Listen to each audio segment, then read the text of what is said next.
Having recently completed a mission granted by Volo, the legendary traveler of Waterdeep, the party made their way to their reward, a manor situated on the corner of Trollskull Alley, named after said manor. Upon entering the dilapidated Trollskull Manor, the party heard the sounds of small kids coming from one of the side rooms, and found 3 orphaned urchins making residence in their new home.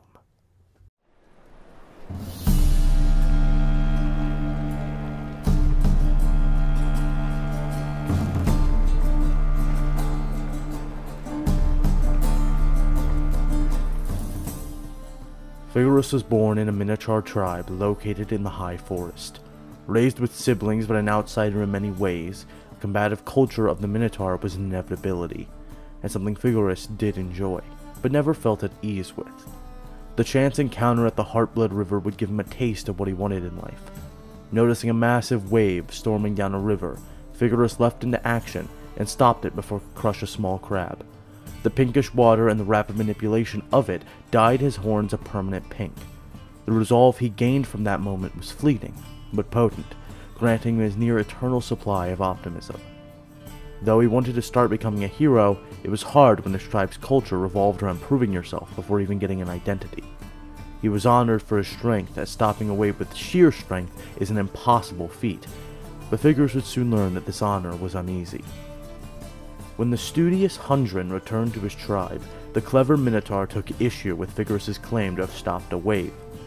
When a Minotaur questions another's claim of glory, a battle is set to decide the legitimacy, usually resulting in the banishment of the loser. While Fygrous wanted no confrontation, his ego was fanned on by his status, and the thought of losing it meant more to him than he'd ever realize. The battle was long, but ultimately Hundred had an ace up his sleeve.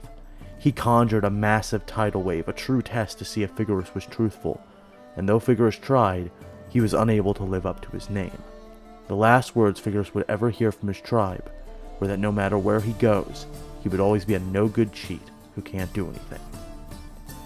After being banished, Fygrous wandered for a year and a half, slowly moving his way south with the currents, following the very river he claimed to have stopped years prior.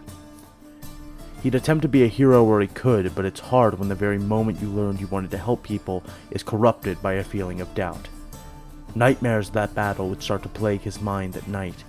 Eventually, he made it to Waterdeep, the city of splendors. He'd sleep in the stables of horses for a week before being imprisoned for not registering with the city. Working intense labor for a little under 2 months, Fygrous was pushed to his limits repeatedly. His sleeping hours were shortened, and he was routinely moved to worse and worse conditions. Through all of this, however, his optimism never wavered. After getting picked up by Blossom Snowbeetle and brought into the Emerald Enclave after getting Fygrous registered, his life changed for the better. He was learning to control his innate power over water, and learned he really did stop that wave, albeit with the help of magic.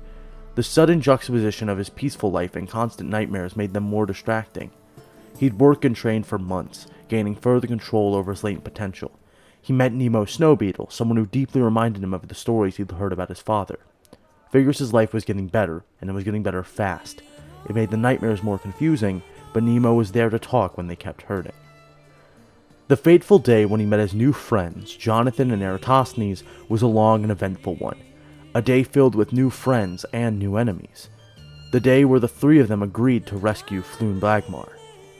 Fygrous was in combat for the first time in a long while, and at first he refused to fight, using beer to slow the movements of the troll and befriending the Kenku in the warehouse.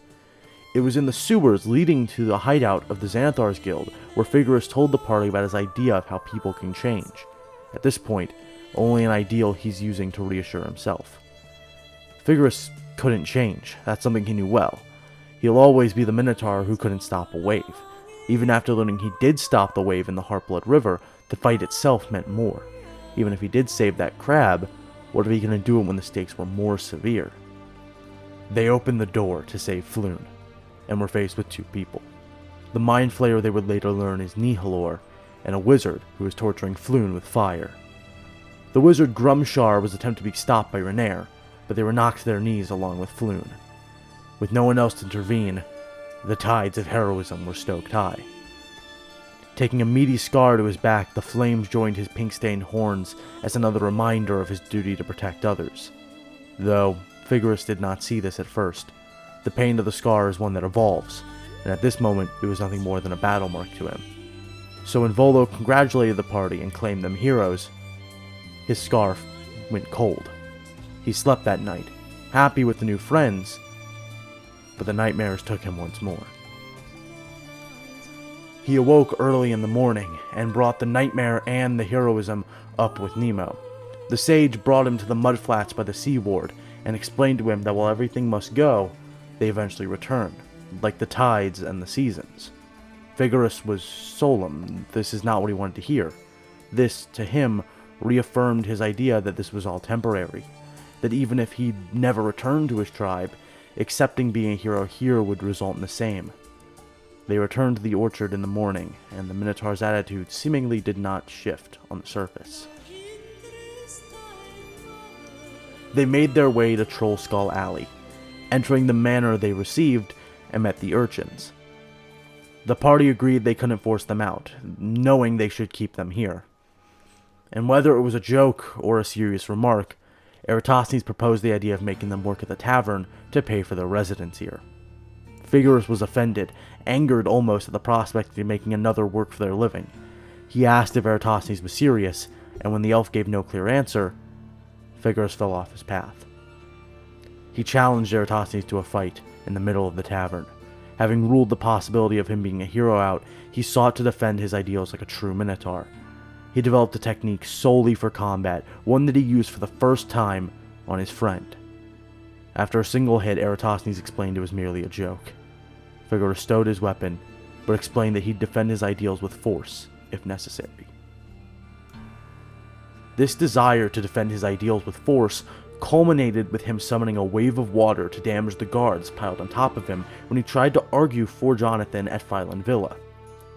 In response, he's given a 50 gold piece fine and the water's shame pouring upon him. A failure who can't even be a combative Minotaur correctly. A cheater who cannot change. This mindset persisted for a while. When Fygrous impaled the gunslinger in the sea below the dockward, he remarked how this was the first time he's drawn blood. When he first hears about the scarecrows damaging the orchard, he's furious, entering the Bright Swords tournament with revenge on his mind. He declared an absolute victory, one to put his previous loss to bed for sure. And while that absolute victory never came, seeing someone in need has always forced him to surpass his limits. Grabbing the totem off the unconscious body of Eratosthenes, he faced the wall of fire created by Lilith, and with the help of Jonathan, opened the burn scar on his back to face the future head on. At this point, Fygrous still had a lot to learn, but he realized that being a hero was achievable. The hardest part was never protecting others, but proving he could. His story in the first 2 chapters of Waterdeep is one that mimics the tides, starting low and ending high at each chapter's end. Finally, in the 4th chapter, he's accepted his role as a hero, having been reborn from the flame's ash. Fygrous is not without his lows, and that's a key part of his character. The anger of being a hero was important so he could defend the people he cares for. A hero who can't hurt a fly is one who can't protect others, and a hero who kills every enemy is one with no one left to protect. Often, it's the people who turn their back to destiny that find themselves fulfilling it the quickest. If the guard who fined Fygrous was a little harsher, who's to say he wouldn't have been banished from Waterdeep, even metaphorically? Fygrous represents how heroism is not black and white, as even the most naive and stereotypical hero in Waterdeep lost his footing during a moment of weakness. If Fygrous had not gone through this journey before the events of Chapter 3, I doubt he would have been able to keep it together. Fygrous is a hero who lost himself in his past, and changed so he could defend the future of Waterdeep.